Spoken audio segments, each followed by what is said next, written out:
Bapa kita di surga. Mungkin yang letih, lesu, lelah, berkorban berat, serahkanlah kepada Allah kita, pada Tuhan kita yang senantiasa menghibur kita. Bapa kami dalam surga, saat ini kami berada di hadirat-Mu dan puji syukur kami panjatkan kepadamu Bapa. Kami mau untuk menyembah, memuji, memuliakan nama-Mu di tempat ini Bapa. Apa hingga hadirnya kami serahkan kepada Tuhan kami Yesus, supaya Tuhan bekerja di tempat ini dan Tuhan memberkati kami semua, dan kami menyerahkan sepenuhnya ke dalam kuasa-Mu, terutama yang mengisi pujian Bapa Engkau berkati, dan alat-alat musik juga Tuhan Engkau berkati, dan terlebih lagi hamba-Mu Bapa yang mau mencurahkan isi hati Tuhan yang akan memberkati kami, akan memberi kekuatan kepada kami. Kami serahkan kepada kuasa-Mu dan tutup bungkus oleh Roh-Mu yang kudus, biar segala sesuatunya kehendak-Mu yang terjadi. Bapa dalam surga, kami teringat saudara-saudara kami yang saat ini mungkin belum hadir di tempat ini, mungkin di dalam perjalanan. Kami tetap berdoa supaya tibakan dengan selamat, dan yang tidak hadir Tuhan mungkin karena sakit Engkau sembuhkan, jangan lupa Engkau ingatkan, biar lain waktu bisa memuliakan nama-Mu. Bapa dalam surga, kami siap akan bersuka cita dengan-Mu di dalam nama Tuhan kami Yesus.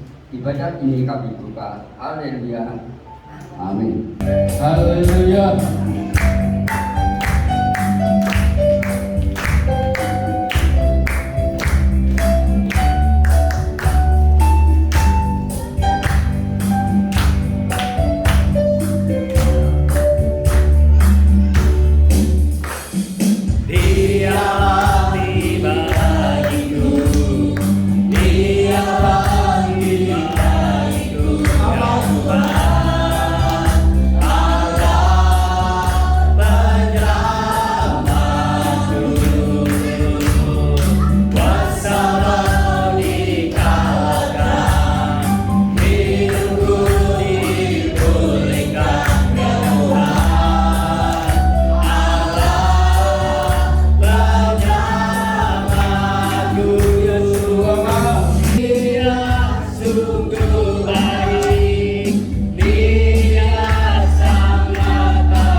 kekuatan kasih-Mu nyata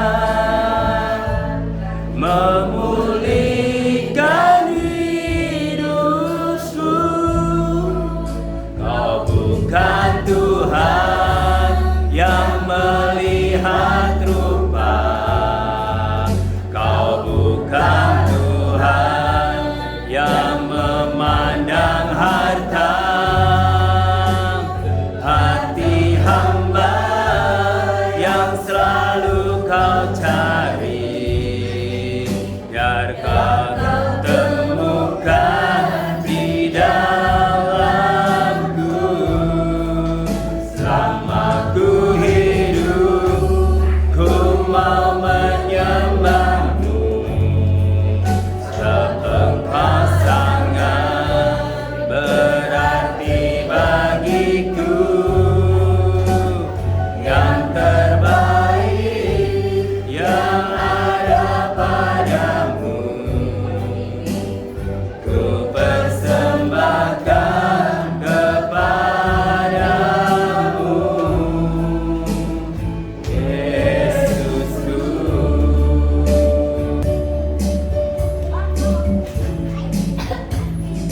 Daki, daki, daki, daki.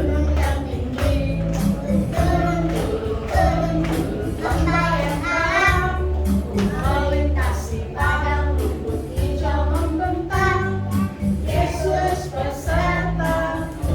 Terbang, terbang, terbang, terbang, terbang luar angkasa. Selam, selam, selam, selam dalam samudra. Dayung, dayung, dayung, dayung, dayung ke surga. Yesus besertaku, di kanan Kau ada, di kiri Kau ada, di atas dan di bawah Kau ada. Di suka Kau ada, di dukaku Kau ada, karena Engkaulah Yesusku. Sekali lagi. Daki, daki, daki, daki gunung yang tinggi. Turun, turun, turun, turun lembah yang dalam. Melintasi padang rumput hijau membentang, Yesus besertaku. Terbang, terbang, terbang, terbang luar angkasa. Selam, selam, selam, selam dalam samudra. Dayung, dayung, dayung, dayung Kau ke surga. Yesus besertaku, di kanan Kau ada, di kiri Kau ada, di atas dan di bawah Kau ada. Di suka Kau ada, di dukaku Kau ada, karena Engkaulah Yesusku. Karena Engkaulah Yesusku.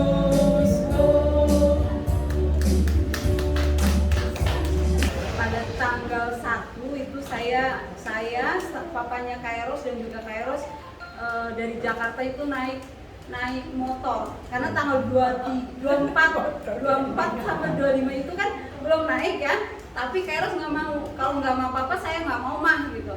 Ya udah katanya jalan-jalan aja mah naik motor.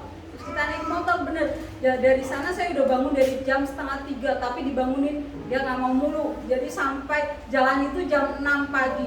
Tapi saya malamnya berdoa sama Tuhan Yesus, saya dari Jakarta sampai Boyolali naik motor, sertai kami jangan sampai hujan, jangan sampai ada gerimis atau panas terik. Pokoknya bangsa Israel, bangsa yang bebal aja kok pelihara pada saat di padang gurun diberi awan dan tiang api. Saya minta penyertaan luar biasa sekali pada saat kita berjalan itu, tidak panas, tidak gerimis, tidak hujan. Jadi mendung tapi tidak hujan gitu. Pada matahari ada itu jam 12 mulai ada matahari, kita udah sampai Cirebon. Baru itu juga nggak terik gitu. Puji Tuhan kita sampai di Boyolali itu tidak hujan sama sekali. Padahal waktu itu katanya Boyolali sempat hujan, tapi kita lihat di Tegal juga udah ada air itu berarti udah habis hujan gitu. Tapi kita luar biasa benar-benar. Itu mungkin bagi saudara itu hal sepele, itu mungkin karena memang kebetulan gitu ya. Tapi bagi saya itu luar biasa karena saya Kairos itu masih kecil, saya takutnya dia kenapa-napa gitu ya. Tapi luar biasa Tuhan pelihara kami sampai di Boyolali setengah 2 pagi karena kita berhenti sampai 10 kali mungkin. Jadi tadinya enak tapi lama pukul gitu.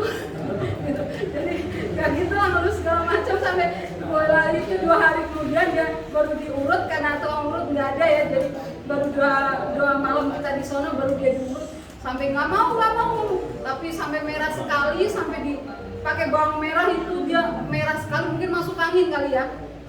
Jadi dia pakai helm nggak mau ditutup, maunya dibuka terus dia ngeliatnya ke sini, ke sana terus. Padahal dia di tengah antara papanya saya, tapi dia ngeliatnya ke depan terus, nggak mau ditutup helmnya. Padahal saya udah pakai sweater, pakai jaket juga, tapi ya mungkin karena dia nggak mau lihat saya, jadi kena angin gitu, angin malam juga. Jadi puji Tuhan sampai dengan selamat sampai sini dengan selamat bertemu dengan Bapak Ibu semua di sini. Saya ucapkan syukur dan terima kasih dalam nama Yesus. Haleluya. Amin. Bagi Tuhan tak ada yang mustahil. Bagi Tuhan tak ada yang tak mungkin. Mujizatnya disediakan bagiku. Ku diangkat dan dipulihkan. Tuhan kami serahkan kepada hamba-Nya. Bagi Tuhan tak ada yang mustahil. Bagi Tuhan tak ada yang tak mungkin. Mujizatnya disediakan bagiku.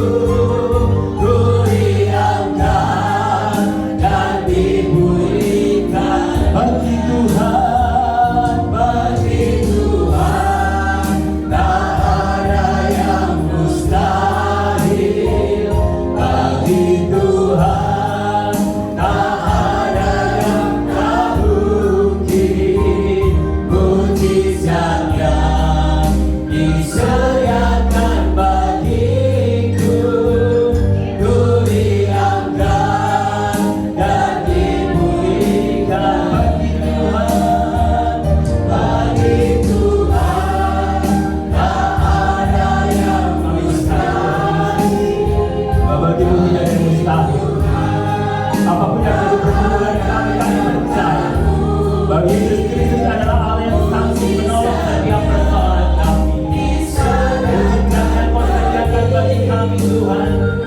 Ku diangkat dan dipulihkan.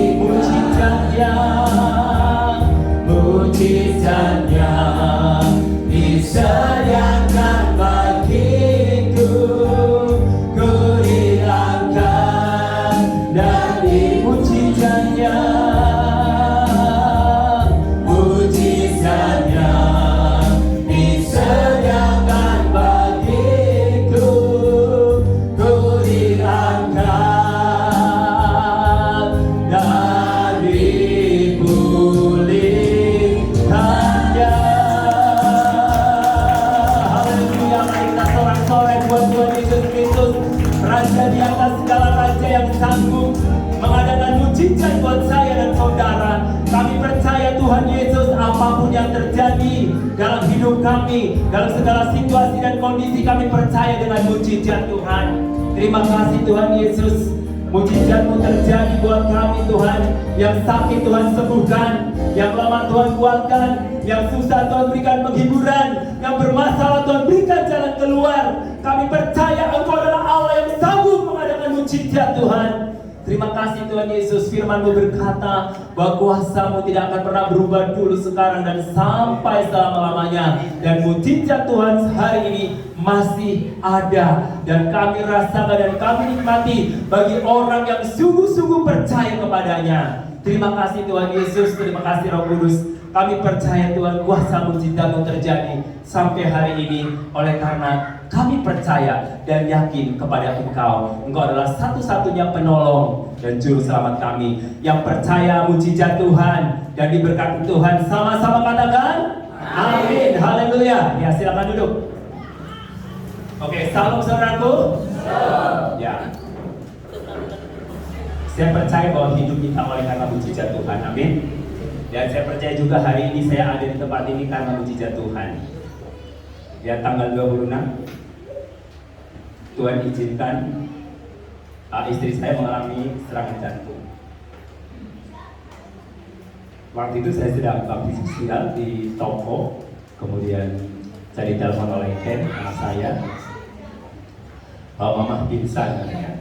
Saya langsung tinggalkan acara bakti sosial dan ada gerakan berbagi kasih dan dicari di dua sekotak. Saya tinggalkan dan kemudian pukul 4 saya sampai di rumah dan saya panggil dokter. Dan ternyata dokter agak lama, sehingga setengah 6 baru tiba ya dokter. Akhirnya dokter setelah periksa bahwa ini harus dibawa ke rumah sakit. Dan kemudian saya bawa ke salah satu rumah sakit agak jauh dari rumah. Dan kebetulan jalannya macet karena jalan buka puasa. Akhirnya saya bilang sama istri saya, tenang bahwa ada mujizat pasti terjadi. Karena kalau serangan jantung, kalau nggak tertolong pasti udah lewat. Karena ada banyak teman-teman saya juga yang mengalami serangan jantung, akhirnya dipanggil Tuhan. Dan ketika saya bawa ke salah satu rumah sakit, akhirnya ditolak karena tidak sanggup. Padahal harusnya rumah sakit itu memberikan pertolongan pertama, ya, turun dulu dari mobil, terus masuk ke UGD. Tapi ternyata rumah sakit itu, padahal rumah sakit Kristen loh, dia asal di Sukabumi. Tapi dokternya dia hanya memeriksa di mobil, wah ini jalannya patah rusuknya katanya, jadi sesak katanya. Jadi nggak sanggup. Jadi ada 3 rumah sakit yang rekomendasi. Saya pilih rumah sakit Hermina yang dekat dengan rumah. Akhirnya saya ke Hermina, perjalanan dari jam 6 sampai akhirnya kami di Hermina jam 7. Dan setelah sampai di sana ditangani dengan baik. Dan ternyata setelah dicek adalah mengalami penyumbatan ya. Ada 3 penyumbatan, yang satu sudah 90%, yang 2 itu sekitar 60%. Dan rumah sakit tersebut tidak sanggup juga, jadi harus direkomendasi dirujuk ke rumah sakit, salah satu di rumah sakit di Depok ya.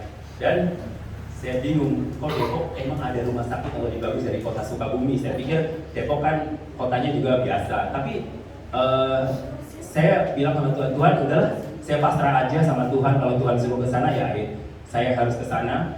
Dan akhirnya teman-teman saya juga agak underestimate ya. Padahal di sini juga ada yang bagus katanya. Memang saya minta di Sukabumi, tapi dokter di salah satu rumah sakit itu dia bilang harus dirujuk ke rumah sakit di Depok.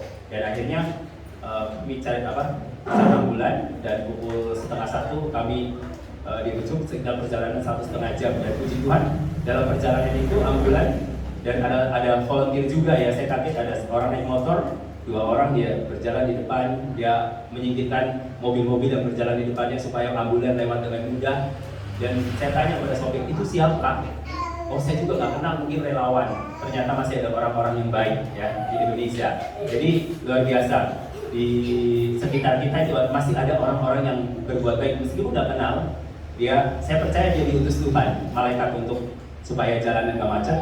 Akhirnya sampai di tol masuk Sukabumi, mereka yang motor itu tinggalkan, dan kemudian kami lanjut 1,5 jam perjalanan. Biasanya itu kalau perjalanan normalnya itu bisa sampai 3 jam ya. Tapi 1,5 jam kami sampai di rumah sakit. Dari rumah sakit di Depok itu ditangani dengan bagus, dan ya cukup kaget juga. Memang dari luar itu rumah sakitnya kok jelek banget. Waktu aku masuk, rumah sakitnya kok jelek banget bangunannya ya, sudah gitu. Tapi begitu kami masuk ya bagus ya. Jadi semuanya serba otomat, artinya dari pintunya juga jadi otomat semua. Dan penanganannya luar biasa. Dan sampai saya itu di sana itu padahal jam jaga sendiri. Saya itu nyantai, nyaman. Kemudian saya nggak khawatir dan saya bahkan para suster perawat itu langsung saya nggak boleh ngurusin. Pokoknya tenang, Bapak tinggal istirahatin aja gitu. Pasien dia yang tangani semuanya. Jadi nyantai. Jadi walaupun hanya sendiri di sana, Tuhan persiapkan luar biasa sehingga pada hari Rabu subuh nyampe jam 1 pagi dan kemudian jam 7 malam adakan tindakan oleh salah satu dokter ya luar biasa. Dia begitu cermat dan hari Rabu malam ditindakan pasang ring 1 dan kemudian hari Kamis diperiksa oleh salah satu dokter juga menggunakan USG dan kemudian sudah baik, katanya sudah bagus sehingga Jumat bisa kembali. Jumat pada jam 4 sore dinyatakan juga pulang dan saya tadinya juga mau naik grade waktu mau pulang, udahlah supaya nggak usah dijemput karena waktu itu saya berangkat nggak pakai mobil sendiri, pakai ambulans. Tapi ada teman saya bilang udah biarin aku sudah kirim sopir sama sama mobilnya sebagai. Dan saya percaya bahwa mujizat Tuhan hari ini masih ada. Tadinya kami nggak niat mudik, tapi saya lihat, saya tanya, si Ken kepengen cepat mudik gitu, kepengen. Udahlah saya sendiri aja Pak sama Mama di rumah, saya mau berangkat sendiri ke Gombong katanya. Ya udah aku pikir, udahlah kita bareng aja ya sekalian ketemu orang tua karena orang tua udah lanjut usia. Saya bilang Mah kuat nggak? Dia bilang oke, kuat katanya. Udah pelan-pelan aja, kami jalan pelan-pelan di hari H ya. Kita harus jadi cepat dulu seperti merpati. Jadi mudiknya jangan pas sebelum hari H. Pas hari H pasti nggak akan macet karena semua orang sholat id kan. Aku berangkat. Begitu. Dulu juga waktu saya mau mudik ke sini, yang semua orang nggak boleh mudik. Saya mudik sendirian. Jadi di jalan itu saya sendirian yang naik mobil ya, nyetir. Di belakang nggak ada mobil, dari depan juga nggak ada mobil. Jadi jalannya seperti milik sendiri. Biasanya ditempuh 10 jam, 12 jam, saya hanya tempuh 6,5 jam. Ya saya mau ketemu dengan orang tua saya waktu itu. Bapak saya karena udah sakit-sakitan dan kami memang diberikan kesempatan bertemu ya. Yang terakhir ya, artinya bersama keluarga saya. Terakhir waktu itu. Dan kemudian setelah doa pelepasan, ayah saya mengalami sakit selama sebulan dan kemudian sebulan kemudian dipanggil Tuhan. Nah, saya percaya bahwa semua kalau Tuhan sudah siapkan, karena waktu itu saya berdoa juga buat orang tua saya begini, jangan sampai ada yang belum terima Yesus tapi udah dipanggil. Jadi sebelum dipanggil Tuhan, ayah saya harus menerima Kristus sebagai Tuhan dan Juru Selamat pribadi. Dan itu jawaban terakhir di bulan Juni ya Pak Masalah. Mei dia menerima Kristus sebagai Tuhan dan Juru Selamat pribadi. Dan saya percaya saudaraku bahwa sampai hari ini kuasa Tuhan Yesus Kristus itu tidak pernah berubah dulu, sekarang dan sampai selama-lamanya. Oleh sebab itu saudaraku jangan pernah ragu sedikit pun dan imanmu kepada Yesus. Tapi yang Tuhan butuhkan bukan kehebatan saudara, bukan kemampuan saudara. Orang uang boleh banyak, kekayaan harta boleh banyak, tapi tidak bisa membeli mujizat. Saudaraku, karena banyak orang-orang yang misalkan mengalami serangan jantung walaupun uangnya berlimpah-limpah, tetap mengalami kematian kalau sudah tentukan, Tuhan sudah tentukan jadwalnya. Tapi ada juga yang Tuhan kasih mujizat, diberikan kasih panjang umur. Karena apa? Karena masih ada tugas yang belum selesai, makanya belum dipanggil. Saudaraku, baru-baru ini saya kaget juga, ada seorang anak muda yang kemudian satu tim pelayanan dengan saya, dia mengalami kecelakaan motor, ya kan masih muda, umur sekitar 28 tahun kalau nggak salah, 29 ya. Dan kecelakaan motor dan tanggal 4 malam mengalami kecelakaan motor dan kemarin akhirnya dipanggil Tuhan juga. Jadi umur manusia kita nggak ada yang tahu. Kalau kita masih hidup sampai hari ini berarti Tuhan masih kasih kesempatan dan masih punya tugas dan kewajiban kita sebagai anak-anak Tuhan. Amin. Jadi saudaraku yang dikasih dalam Tuhan, bahwa kita percaya mujizat Tuhan sampai hari ini masih ada, dan yang percaya mujizat Tuhan hari ini katakan amin. Yes ya, para mujizat Tuhan hari ini masih ada. Jangan ragu apapun yang jadi pergumulan saudara hari ini, saudara percaya bahwa Tuhan kita itu Tuhan yang maha kuasa, Allah di atas segala-galanya. Apa yang tidak mungkin menurut manusia bagi Tuhan pasti selalu mungkin ya. Mungkin manusia tidak bisa melakukannya, tapi Tuhan Yesus itu sanggup melakukannya. Jadi maka dari itu saudaraku, ketika kita berjalan dalam tuntunan Tuhan, kita tidak usah perlu takut apapun yang akan terjadi dalam hidup kita. Kita percaya bahwa Tuhan sudah izinkan. Nah, sehelai rambut pun kita jatuh ya tanpa seizin Tuhan nggak akan jatuh saudaraku. Tapi kalau sudah seizin Tuhan, pasti akan jatuh. Jadi saudaraku, segala sesuatu itu pasti ada seizin Tuhan. Kalau teman-teman kita mungkin ada dipanggil karena sakit corona, ya itu seizin Tuhan juga. Nah, ada orang yang belum pernah kena corona, itu seizin Tuhan juga. Saudaraku, padahal mungkin orang yang terlalu menjaga sekali akhirnya kena corona. Orang yang serampangan gak kena. Jadi kan aneh ya kan, para pemulung, orang-orang gila ya, pada serampangan hidupnya dia gak kena. Kenapa? Karena pikiran, ya pikirannya tenang. Tapi orang yang kena, orang takutan gitu loh, orang gak berani keluar. Sampai mau nerima orang aja ya, oh mereka harus sudah disemprot di luar ya kan, jaga protokol kesehatan, nanti ada virus yang masuk. Bahkan ada orang yang surat, yang kirim surat itu udah ditulis nih, taruh di sini ya. Nanti kalau orang itu ambil langsung disemprot gitu kan. Makanya orang yang jual apa sih disinfektan itu laku banget ya kan. Terus hand sanitizer biasanya nggak pernah ya kita pakai hand sanitizer.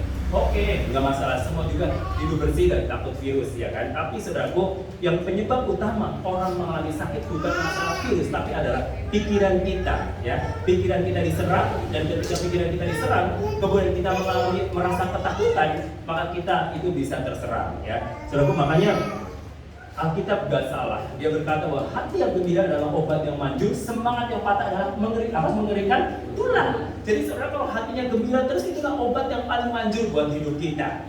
Makanya saudaraku, Alkitab terus memproklamirkan tentang sukacita, ya. Sukacita itu hanya bisa dinikmati oleh orang-orang yang yakin dan percaya dan hidupnya penuh dengan ucapan syukur, ya. Karena apa saudaraku? Kita diajarkan oleh Tuhan selalu mengucap syukur dalam segala hal, apapun yang terjadi, baik sakit maupun sehat, baik susah maupun senang. Nah, saudaraku, pada umumnya kan orang-orang kalau bersyukur, berterima kasih karena dalam keadaan baik. Tapi kalau dalam keadaan susah, bisa nggak kita bersyukur? Bisa nggak kita bersuka cita? Lagi ada pencobaan atau masalah, kita bisa berkata, wow, welcome masalah, atau waduh, thank you Lord, saya punya masalah atau mengalami hal yang begini. Pernah nggak saudara bisa bilang thank you ketika ada masalah? Bisa nggak? Hah? Bisa nggak? Berkata seperti itu. Kita harus bisa, karena ada kekuatan yang dari Tuhan. Itu yang membuat kita bisa. Roh Kudus yang memampukan kita untuk kita bisa berkata, yes, terima kasih Tuhan ketika Engkau izinkan persoalan itu terjadi. Karena itu Tuhan sedang melatih kita, Tuhan sedang perhatian sama kita, dan Tuhan itu sayang sama kita.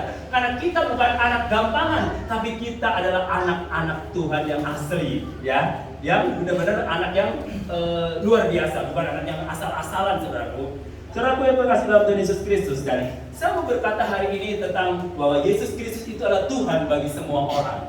Yesus Kristus adalah Tuhan bagi semua orang. Jadi artinya begini saudaraku, bahwa Kristus itu datang ke dalam dunia ini bukan hanya untuk orang Kristen atau orang-orang tertentu atau suku-suku tertentu, misalkan suku Batak, orang Manado, atau Timur Flores, atau Papua, atau orang Chinese. Tapi Yesus Kristus datang itu untuk semua bangsa, untuk semua manusia, untuk semua suku bangsa. Saudaraku, oleh sebab itu yang kita bicarakan hari ini bukan soal wah kita hidup berkelimpahan, itu penting, itu oke, itu bonus ya hidup berkelimpahan. Tapi saya mau katakan tentang bahwa Yesus Kristus itu datang ke dalam dunia ini adalah untuk semua suku bangsa, ya. Termasuk saya dan saudara, dan semua lapisan masyarakat, ya, bukan hanya untuk orang yang kaya, tapi Yesus datang itu untuk semua orang, baik orang susah maupun orang yang senang, orang miskin maupun orang kaya, itu berhak untuk percaya kepada Yesus Kristus sebagai Tuhan dan Juru Selamat pribadi kita.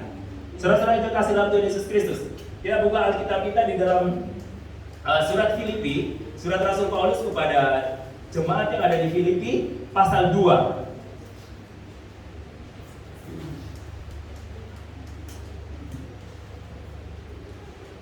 Ya, pasal 2 ayat 5 sampai dengan ayat yang ke-11. Mari kita bagi diri semua, kita akan baca secara bergantian. Saya ayat yang ke-5, saudara ayat yang ke-6 secara bergantian. Filipi pasal 2 ayat 5 sampai ayat 11. Ayat 5. Hendaklah kamu dalam hidupmu bersama menaruh pikiran dan perasaan yang terdapat juga dalam Kristus Yesus.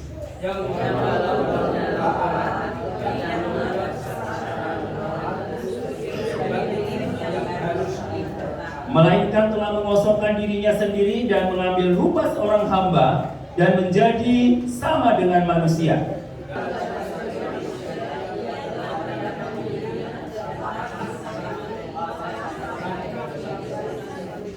Itulah Allah sangat meninggikan dia dan mengaruniakan kepadanya nama di atas segala nama.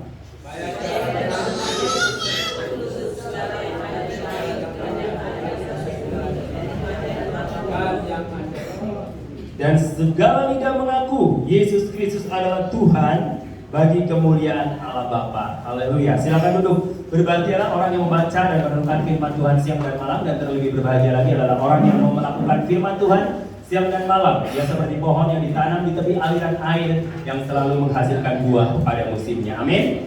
Nah, saudaraku, saya bicara tentang Yesus Kristus. Nah, kenapa? Coba ayat 5 ya, ayat 5.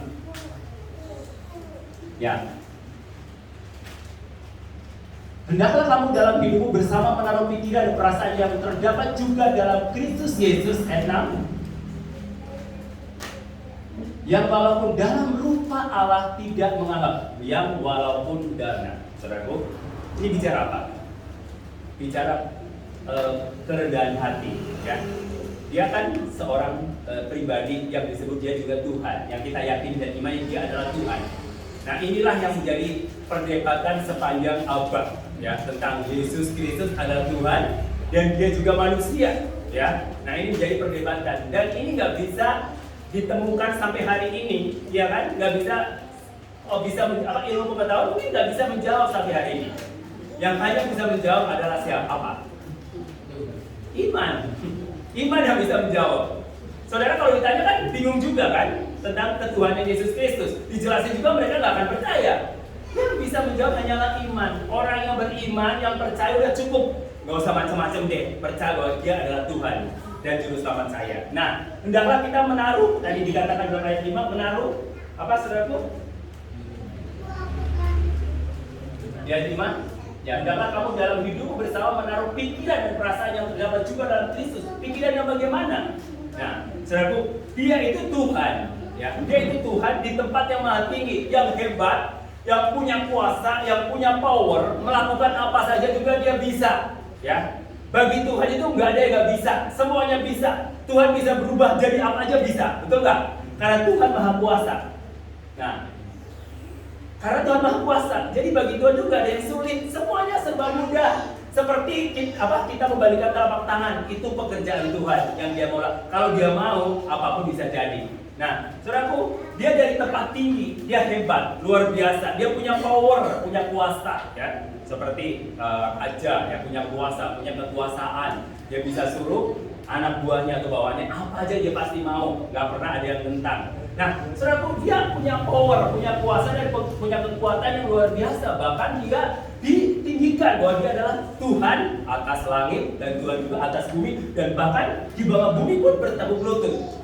Tapi saudaraku, kenapa dia sampai rela, ya, mengosongkan dirinya, mengambil rupa seorang hamba dan menjadi setara dengan manusia? Kenapa, saudaraku? Karena apa? Tujuan dia bukan apa-apa, tapi tujuan dia ingin merasakan apa yang manusia rasakan, ya.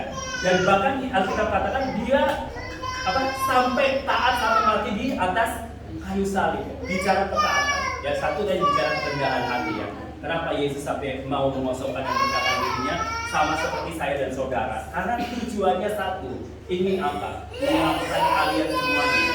Tujuannya satu, ingin membebaskan kalian dari hukuman dosa. Itu tujuannya dia, ya. Tidak ada yang lain. Dia bisa saja egois dan dia tidak mau mengosongkan dirinya, dan dia tetap mempertahankan milik kepunyaannya yang sudah diberikan gelar bahwa dia adalah Tuhan di atas segala-galanya. Dia nama di atas segala nama, dia raja di atas segala raja. Pokoknya segala gelar ada di dalam hidupnya.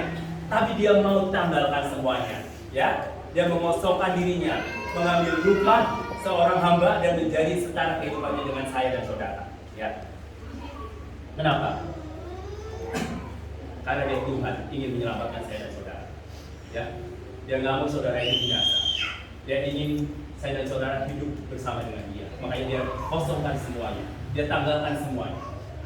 Nah, visinya kan untuk menyelamatkan manusia. Bagaimana kalau dia duduk di tahta terus, istilahnya? Dia bisa saja duduk di tahta, tinggal suruh malaikat-malaikatnya. Tapi dia ingin menghambakan dirinya, ya, sama seperti saya dan saudara. Dia hidup menjadi manusia biasa. Ya, dia mengalami penderitaan, ya kan, dia mengalami godaan, cobaan, ya kan? Dia mengalami ujian, dibawa ke mengalami pencobaan. Tapi dia tidak jatuh. Nah, itu yang membedakan, ya. Yang membedakan kalau manusia bisa jatuh ke dalam dosa. Tapi Tuhan Yesus, meskipun dia mengambil rupa seorang manusia atau seorang hamba menjadi setara dengan saya dan saudara, bedanya dia tidak jatuh ke dalam dosa ketika dia dicobai. Tapi kalau manusia, saya dan saudara pasti pernah berbuat dosa. Siapa yang di sini nggak pernah berbuat dosa? Ada? Nah, saya mau tanya, kalau berbuat dosa kira-kira bisa masuk surga nggak? Ayo, bisa masuk surga nggak? Hah? Ora ya. Nah, kamu udah berbuat dosa belum? Selama sudah terima Yesus, sudah berbuat dosa belum? Sudah pernah berbuat dosa? Nah, kira-kira masuk surga nggak? Hah? Kira-kira masuk surga nggak? Bingung kan? Nah, bingung. Berarti masih ada tauratisme nih otaknya, ya. Jadi masih pengajaran tauratisme. Nah, saya mau katakan bahwa keselamatan itu oleh kasih karunia, oleh anugerah, gift. Kalau keselamatan itu berdasarkan perbuatan baik, di sini pun satu pun nggak ada masuk surga. Kamu suka merasain orang juga kan? Betul nggak? Suka ngomongin orang juga kan? Dosa nggak kalau ngomongin ngejelek-jelekin orang ke orang lain? Dosa. Nah, kalau hidup kita itu kalau keselamatan itu berdasarkan perbuatan baik, nggak ada satupun yang selamat di sini, ya kan? Pernah iri hati nggak? Iri hati dosa nggak? Dosa. Pernah marah-marah nggak? Oh, sering, ya kan?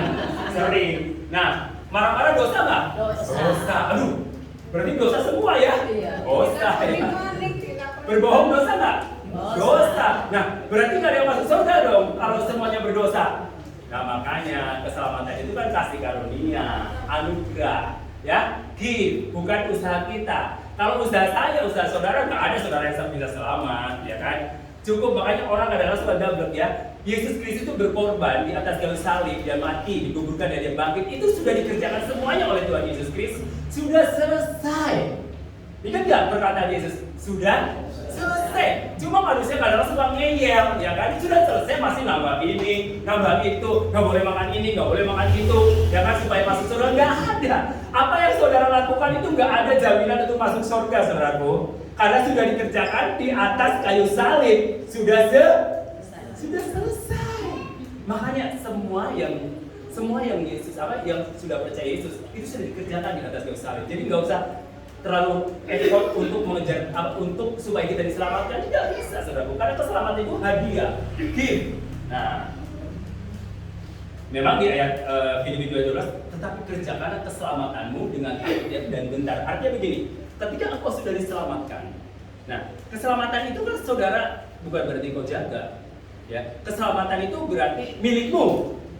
Dan setelah diselamatkan kita harus kerjakan. Artinya apa? Dengan ucapan syukur, kita melakukan apa? Oh, kita melayani Tuhan. Melayani Tuhan itu bukan untuk diselamatkan, ingat ya. Saudara worship di depan itu bukan untuk diselamatkan, ingat ya. Dan saudara memberikan persembahan bukan untuk keselamatan loh, bukan. Ya, karena sudah selesai di mana? Kayu salib, saudara.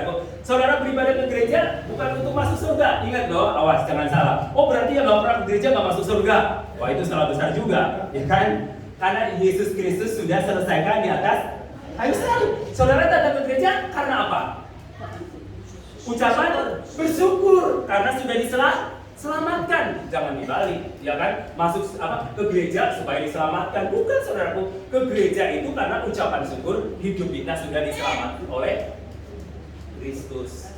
Nah, ya kan? Jadi yang saudara lakukan itu bukan untuk mendapatkan keselamatan, ya. Tetapi yang saudara lakukan itu adalah sebagai ucapan syukur, kita mengerjakan keselamatan dengan takut dan gentar. Maka dari itu kita selalu berbuat baik, karena perbuatan baik itulah yang nanti akan menyertai kita pada waktu kita dipanggil Tuhan. Ingat ya. Maka dari saudaraku, jangan jemu-jemu berbuat baik, karena perbuatan baik itu yang menyertai kamu, bukan mobilmu, bukan rumahmu, bukan sawahmu, bukan padimu yang bertonton, bukan, saudaraku. Waktu saudara mati, padinya nggak akan dibawa juga percuma, akan busuk, ya, nggak ada artinya. Maka dari itu, saudaraku, jangan jemu berbuat baik, Karena perbuatan baik itulah yang akan menyertai kita pada waktu kita mengalami kematian. Ya? Sampai di sini mengerti? Ya, mengerti ya. Jadi bukan harta kita yang akan menyertai perjalanan ketika kita mati, bukan. Walaupun mungkin emasmu atau jamu yang mahal ditaruh di peti mati, nggak akan mengubah hidupmu jadi mungkin punya kuasa di surga, nggak akan, saudaraku. Karena ingat, semua yang bentuknya fisik itu akan hancur dan udah gak ada artinya apa-apa, ya. Dan anak itu akan memakan, ya kan? Memakan peti mati yang bagus yang harganya ratusan juta atau miliaran, memakan harta kekayaan kita yang mungkin dibawakan di dalam peti mati juga itu akan dimakan oleh ngengat dan karat. Yang tidak dimakan oleh ngengat dan karat adalah perbuatan baik kita. Maka dari itu, kenapa kita masih ada di dunia ini? Saudara pasti tahu, masih banyak yang belum saudara kerjakan. Makanya Tuhan belum anggap, baru mungkin ada sakit-sakitan, belum dipanggil-panggil. Kenapa ya belum dipanggil Tuhan? Ibu saya udah 97 tahun. Kenapa ya belum dipanggil Tuhan? Belum, karena tugas saya belum selesai, ya kan? Tapi kalau udah selesai, udah nggak usah diminta pun tetap dicabut sama Tuhan. Udah, kontraknya sudah habis di muka bumi ini. Ya, kalau kontraknya sudah habis pasti diambil. Jadi saudara nggak usah kepengen cepet mati. Nanti kalau sudah waktunya kontraknya habis sama Tuhan juga langsung dicabut. Ya, kontraknya diambil sama Tuhan, udah dibatalkan. Karena apa? Udah selesai tugas semua kontrak di muka bumi ini. Jadi kan di dunia ini kata orang Jawa mampir apa? Mampir ngombe, cuma sebentar. Kan? Makanya yang sebentar ini kita pergunakan waktu kita dengan baik untuk berbuat baik, supaya pada waktu kita mati nanti perbuatan baik itulah yang menyertai kita, ya. Karena kita diciptakan oleh Tuhan untuk berbuat baik. Ya, Efesus 2 ayat 10 bahwa kita diciptakan oleh Tuhan itu untuk melakukan perbuatan baik. Nah, makanya dikatakan kerjakanlah keselamatanmu dengan takut dan gentar, supaya nanti di surga itu, saudara, tadi kemarin dia ngobrol-ngobrol kata Edi, oh biarinlah saya jadi tukang sapu di pelataran surga. Ya, saya mau katakan kita harus punya ambisi dong, vision. Apa yang harus kita dapatkan nanti di surga? Tentunya apa? Mahkota dong, ya kan? Kita mau menjadi juara, makanya kita harus berlomba, ya, supaya mendapatkan mahkota. Dan dikatakan kamu menjadi pemenang, kamu lebih daripada pemenang, ya. Oke, saudaraku. Terus ayat 6 tadi, ayat 6. Yang walaupun dalam rupa Allah tidak menganggap kesetaraan dengan Allah itu sebagai milik yang harus dipertahankan. Yesus tidak mempertahankan miliknya, ya. Saudaraku juga harus belajar kepada dia. Jangan pernah mempertahankan miliknya. Semua yang kita punya adalah titipan Tuhan. Betul? Kita lahir telanjang dan kita pulang juga telanjang. Semua yang kita punya hari ini adalah titipan Tuhan. Sewaktu-waktu diambil sama Tuhan, itu haknya Tuhan, bukan hak kita. Berarti kita dititipinnya sudah selesai. Betul? Nah, oke, ayat 7. Melainkan telah mengosongkan dirinya sendiri dan mengambil rupa seorang hamba dan menjadi sama dengan manusia. Ayat 8. Dan dalam keadaan sebagai manusia, ia telah merendahkan dirinya dan taat sampai mati, bahkan sampai mati di kayu salib. Dan selain Tuhan Yesus dia rendah hati, dia juga pribadi yang taat. Dia bisa saja berontak, ya, karena dia punya power, tapi dia tidak mau lakukan itu. Karena dia taat. Kenapa dia taat? Punya misi dan punya visi yang jelas. Makanya dia taat.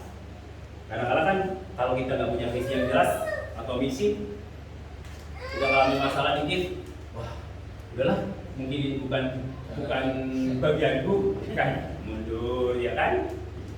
Udahlah, baru sekali coba, wah, mungkin bukan berkat saya, mundur, ya kan? Padahal kalau kita belajar banyak orang-orang sukses yang udah ratusan kali mencoba, ya kan? Kita baru sekali udah mundur, ya. Kita baru 2 kali, boro-boro mungkin 10 kali, ya. Baru beberapa kali kita udah menyerah. Nah, saudaraku yang kekasih dalam Tuhan, Yesus karena punya tujuan, visi dan misi yang jelas. Di muka bumi ini tujuannya menjadi manusia itu apa? Itu menyelamatkan manusia. Makanya dia harus rela mati. Dia taat, nggak berontak, ya. Dicambuk 39 kali juga dia nggak berontak. Cuma aduh teriak. Cuma teriak-teriak doang, nggak ngelawan. waktu itu bisa nggak dia ngelawan kalau dia gunakan ketuhanannya? Bisa aja, ya kan? Kecil buat Tuhan Yesus untuk melawannya, tapi dia tidak mau memberontak, dia taat, dia tunduk pada otoritas Bapa, dia nggak mau ganggu otoritas Bapa, dia berjalan, ya disuruh pikul kayu salib, sudah sakit, sudah perih, dia tetap jalan, ya dia nggak pernah berontak atau melawan sedikit pun. Karena apa? Tujuannya adalah untuk menyelamatkan saya dan saudara. Hebat kan dia? Bukan untuk dirinya sendiri visinya, tapi untuk orang lain, untuk kamu, untuk saya. Nah, bahkan sampai mati di kayu salib. Di kayu salib pun dia nggak mau turun. Bahkan ada yang bolong-bolong, kalau kamu Tuhan turunkan aku. Dia tetap cuek, ya kan, dia percaya dengan visinya. Kan kalau diganggu sedikit, wah, emosi kita kan ya, masa sih aku nggak bisa? Betul nggak? Kalau disinggung perasaan kita, harga diri kita, kita suka langsung marah nggak? Suka marah, kita bangkit marah kita. Kan kita belajar, ya seperti Yesus, diolok-olok, dihina, diejek, ya, dicaci maki, bahkan dipukuli, disiksa, dia tetap menerima apa adanya. Dan dia, kenapa? Punya tujuan yang jelas. Saya mau katakan hari ini, saudaraku, kalau saudara menjadi orang Kristen punya tujuan yang jelas, saudara nggak akan meninggalkan Tuhannya, meskipun diolok-olok oleh teman-temannya, atau diledekin, ya. Kalau kita diolok-olok, diledekin, atau dibully oleh teman-teman karena kekristenan kita bersyukur, berarti kekristenan kita hidup.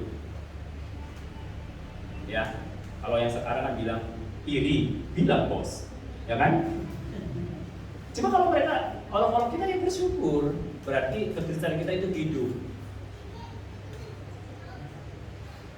Ya, kalau bisa kita jelaskan tentang Kristus, bahwa dia adalah Tuhan buat semua orang, termasuk Tuhan buat yang olok-olok. Makanya kalau diolok-olok kita nggak usah balas, ya kan? Kita doakan aja. Karena banyak orang-orang yang akhirnya bertobat ketika mengolok-olok Tuhan Yesus. Karena pribadi Tuhan, jadi nggak perlu dibela. Karena Tuhan Yesus sudah membela kita, dia adalah pengacara kita, membela kita. Ya, jadi nggak perlu dibela. Makanya nggak ada pembela Kristen, nggak ada. Karena apa? Tuhan Yesus nggak perlu pembelaan. Tuhan Yesus nggak perlu pembelaan. Tuhan Yesus sudah bisa membela dirinya sendiri. Bahkan dia adalah advokat kita kan, pengacara kita. Dia hebat dan luar biasa. Makanya kalian, saudara, dimanapun berada, kalau Yesus beserta kita, ya seperti nyanyian anak sekolah minggu ya, di mana di lembah, ke gunung, ya kan, ke lembah-lembah, di dalam samudra, ya, dia tetap percaya karena di kirinya, di kanannya ada Tuhan Yesus dan Yesus beserta kita, Allah Immanuel yang tidak pernah meninggalkan kita. Alkitab berkata dalam Ibrani 13 ayat 5, aku sekali-kali tidak akan pernah meninggalkan engkau dan aku sekali-kali tidak akan pernah membiarkan engkau. Ingat itu, dimanapun engkau berada. Makanya buat saya, sejak saya berjumpa dengan Yesus, dimanapun berada, saya tidak pernah merasa takut karena ada Tuhan bersama dengan saya. Dia adalah Immanuel, gak pernah tinggalin kita dimanapun berada. Ingat itu, jangan pernah takut, karena ketakutan itu bukan dari Tuhan. Tuhan tidak pernah menabur rasa takut, ya. Tuhan tidak pernah memberikan roh ketakutan, tapi Tuhan itu memberikan roh keberanian. Roh keberanian, ya, roh keberanian. Oke, ayat 9. Itulah sebabnya Allah sangat meninggikan dia dan mengaruniakan kepadanya nama di atas segala nama. Saudaraku, hidup kita ketika kita rendah hati, ketika kita taat, nggak perlu cari promosi, ya, nggak perlu kita berkuar-kuar supaya kita dihormati, dihargai dengan penampilan kita, nggak perlu, saudaraku. Dan itu yang mempromosikan diri kita itu nanti Tuhan sendiri. Amin. Contohnya misalkan kita lagi main di lingkungan yang non, saya orang Kristen, saya pendeta, saya nggak perlu diperkenalkan, nggak perlu. Nanti mereka yang akan kenal sendiri. Mereka yang akan kenal sendiri. Ya, saya di lingkungan kebanyakan juga bergaul dengan orang-orang yang tidak seiman sama saya. Saya itu terjun ke dunia olahraga, ya, main sama bapak-bapak haji juga. Saya biasa, dan saya nggak pernah memperkenalkan bahwa saya pendeta. Tapi mereka tahu, akhirnya mereka panggil saya Romo, ya terserah mau panggil Romo, mau panggil pendeta, emang aku pikirin yang penting enjoy aja. Jadi kalau panggil Romo, dari mana Romo gitu kan? Kalau Romo kan untuk orang Katolik ya, padahal saya punya istri gitu kan.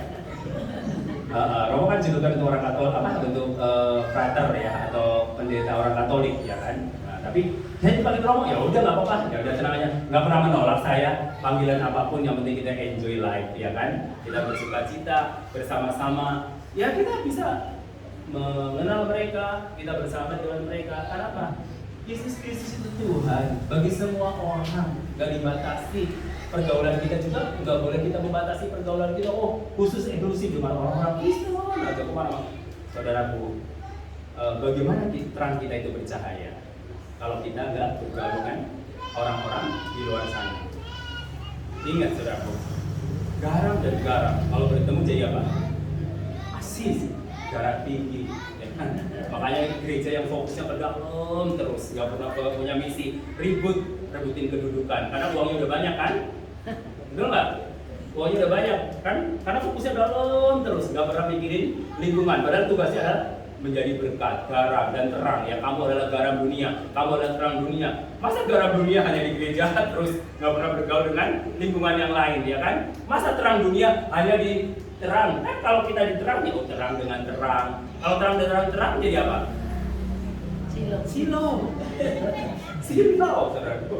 Jadi terang kita itu akan berfungsi ketika kita berjalan di dalam kegelapan. Kan saudara, dunia yang penuh dengan kegelapan, kita harus bercahaya di tengah-tengah dunia itu. Itulah fungsi garam untuk mengasinkan, mengawetkan, dan itulah terang untuk memberikan penerangan. Ya kan? Alkitab berkata bahwa kita ini sedang berada dalam angkatan yang bengkok. Oke, ya, angkatan yang bengkok. Yes, karena dunia angkatan yang bengkok. Tapi kita anak-anak Tuhan harus berbeda. Kita adalah angkatan yang lurus. Kalau misalkan dunia angkatan bengkok, kita harus angkatan yang lurus. Dan dunia berkata A, kita harus berkata B. Kita harus selalu berbeda, ya kan? Karena apa? Kita adalah garam dan kita adalah terang, ya. Jadi kamu adalah garam dunia. Itulah identitas kita. Bukan kamu harus menjadi garam, bukan. Kamu adalah Tuhan. Udah bicara ya, khotbah di atas bukit. Kamu adalah garam dunia, kamu adalah terang dunia. Jadi bukan sebuah proses, karena kamu sudah jadi, saudaraku. Ketika percaya Yesus, kamu udah identitasnya adalah kamu garam dunia, kamu adalah terang dunia. Jadi garam dunia itu harus berfungsi dimanapun kamu berada. Garam kan membawa di dalam masakan itu membawa nikmat, masakan jadi enak kalau ada garamnya. Kalau nggak ada garamnya makanan apapun nggak akan enak, maupun meskipun makanan itu enak. Makanya hadirnya kita itu menjadi rasa nikmat buat orang-orang di sekeliling kita. Jangan kehadiran kita malah ditolak. Waduh, haleluya.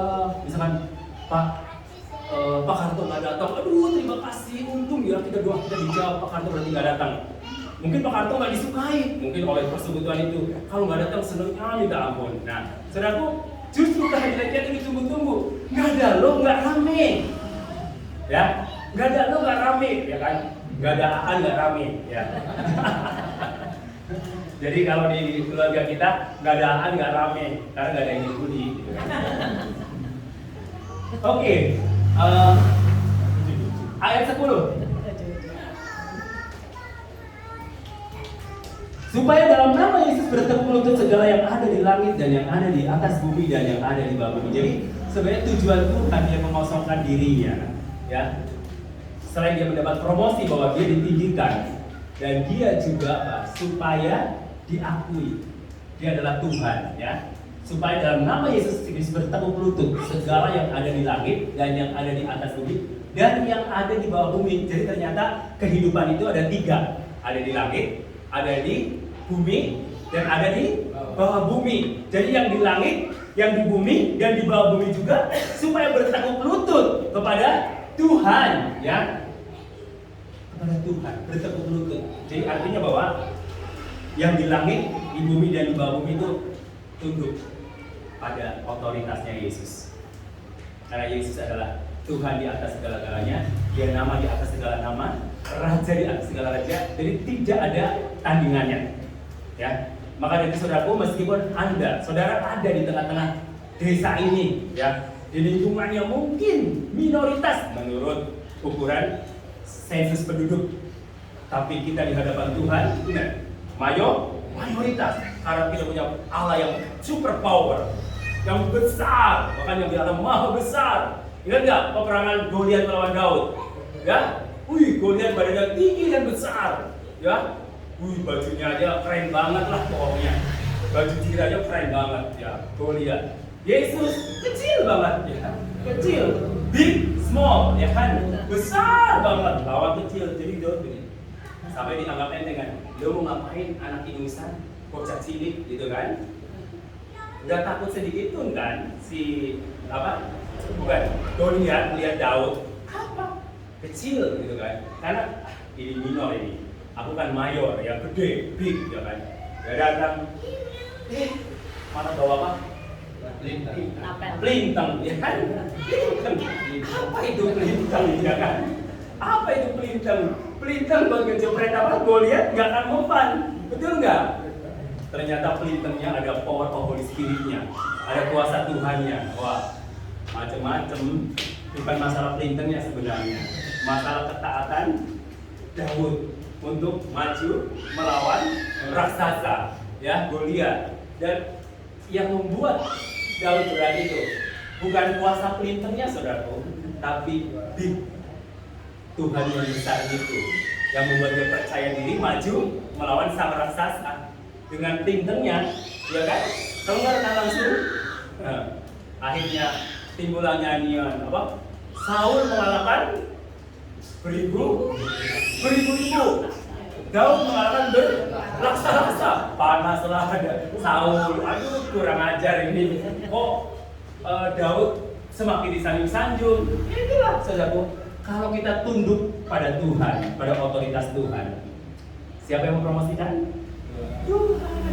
Daud nggak perlu kampanye, ya kan? Nggak perlu pasang pamflet, ya spanduk gede-gedean, saya adalah presiden, ya kan? Nggak perlu, saudaraku. Saya adalah pemimpin, nggak perlu.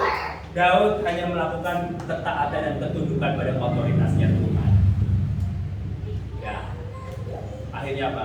Tuhan yang mempromosikan. Belajarlah, ya. Gambaran Daud, Yesus, dia belajar taat. Terus ayat 11. Dan segala lidah mengaku Yesus Kristus adalah Tuhan bagi kemuliaan Allah. Segala lidah mengaku. Jadi kekristenan itu bukan agama. Kekristenan itu bicara apa? Konteks, pengakuan. Kekristenan itu bicara relation, hubungan. Hubungan siapa? Hubungan kan makanya digambarkan salib ya kan? Salib hubungan ke atas, hubungan dengan Tuhan, dan horizontal hubungan dengan sesama manusia. Jadi kamu berkata, aku cinta Tuhan, tapi kamu punya musuh dengan sekelilingmu. Berarti cintamu itu bohong, cintamu itu palsu, cintamu dusta. Tapi kalau kamu berkata, aku sayang Tuhan, dan dibuktikan dengan yang kelihatan. Saudara bisa berkata, oh aku cinta Tuhan, aku sayang Tuhan. Tuhan kan nggak kelihatan, ya kan? Makanya horizontal itu adalah untuk apa? Supaya kita mengasihi sesama. Digenapi di mana? Di atas kayu salib. Makanya salib nggak mungkin dong. Sekarang salib ada yang lambangnya begini ya. Itu kan broken cross, salib yang patah gitu kan. Berarti mau ke Tuhan nggak bisa, terus lama juga sengklek. Makanya orangnya sengklek, wedan ya, ada gila ya kan. Karena orang yang percaya pada broken cross nggak berarti salibnya udah sengklek kan. Hubungan dengan Tuhan udah sengklek, nggak bisa. Sesama juga sengklek. Pasti lebih hubungannya dengan setan, ya kan? Yang sehat. Nah, saya mau katakan hari ini, salib itu adalah lambang sempurna kasih kepada Bapa dan kasih kepada sesama. Amin. Tuhan Yesus memberkati. Haleluya. Mari kita bangkit semua. Kasih Allahku sungguh telah terbukti.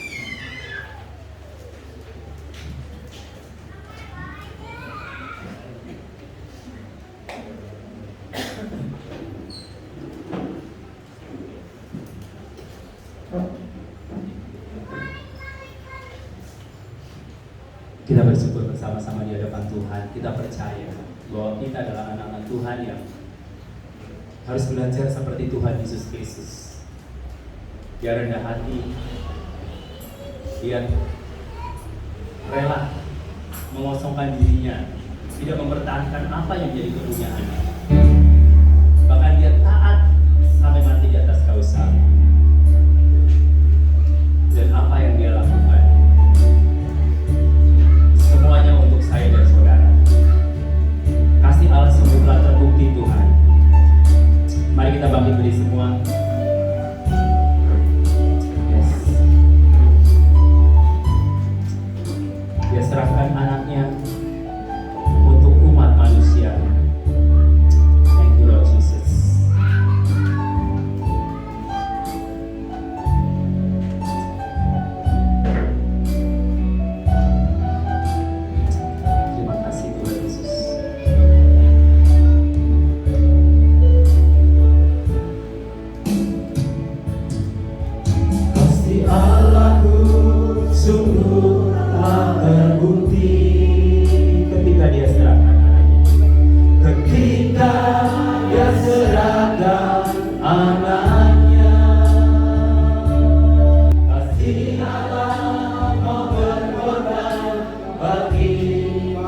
Dan kuasa Tuhan tidak pernah berubah dulu, sekarang, dan selama-lamanya. Dan oleh bilur-bilur Yesus kamu sudah disembuhkan.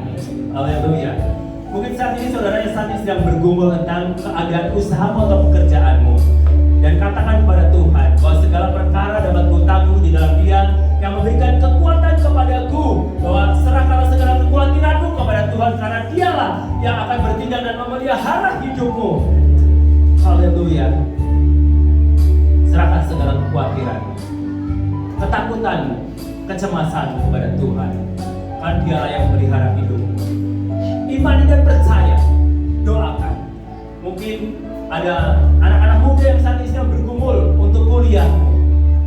Imani dan aminkan, percaya akan terjadi mukjizat. Apa yang jadi kerinduanmu, itu yang Tuhan jawab. Tuhan, kami percaya dengan berbagai pergumulan anak-anakmu di tempat ini. Engkau adalah sumber jawaban buat kebutuhan anak-anakmu Tuhan. Yang susah Kau cukupkan, berikan penghiburan. Yang saat ini perekonomiannya mengalami kebangkrutan, Kau bangkitkan dan pulihkan. Yang mungkin dalam pekerjaan yang tidak naik-naik jabatan, Tuhan yang akan mempromosikan di dalam nama Yesus Kristus. Biar namamu tetap ditinggikan dan dimuliakan. Dan kami tetap hadir sebagai garam dan terang dimanapun kami berada. Terima kasih Tuhan Yesus. Kami percaya Tuhan, berkati juga pelayanan di tempat ini, pemerintahan desa di tempat ini, kecamatan di tempat ini, dan juga kabupaten. Biar Tuhan lawatanmu atas daerah-daerah ini Tuhan. Biar setiap orang yang berjalan keluar masuk di tempat ini diberkati dan percaya dan bertobat, mengenal Engkau sebagai Tuhan dan Juru Selamat pribadi. Terima kasih Tuhan Yesus. Firman-Mu, hamba-Mu berhenti sampai di sini berbicara. Ayo firman-Mu itu hidup dan berkuasa kepada anak-anak-Mu, sehingga pulang dari tempat ini anak-anak-Mu akan terus akan memberitakan kabar baik kepada orang-orang di sekeliling mereka, keluarga mereka, tetangga mereka. Di dalam nama Yesus Kristus, taruhlah roh keberanian kepada kami untuk menyatakan bahwa Yesus Kristus adalah Tuhan dan Juru Selamat satu-satunya. Terima kasih Bapak, terima kasih Yesus. Berkati juga pengembalaan di tempat ini. Bapak Pendeta Sayono dan keluarga juga diberkati oleh Tuhan, para majelis, para pendukung pelayanan, aktivis, semua diberkati di dalam nama Yesus Kristus. Agar kami terus bisa mempertahankan iman kami di tengah-tengah mungkin orang-orang yang belum mengenal Tuhan. Terima kasih Bapak, terima kasih Yesus. Terpujilah Tuhan kekal selama-lamanya. Di dalam nama Tuhan Yesus Kristus yang sudah diberkati Tuhan, yang sudah disembuhkan, yang sudah mengalami mujizat. Sama-sama katakan amin. Haleluya. Tuhan Yesus memberkati.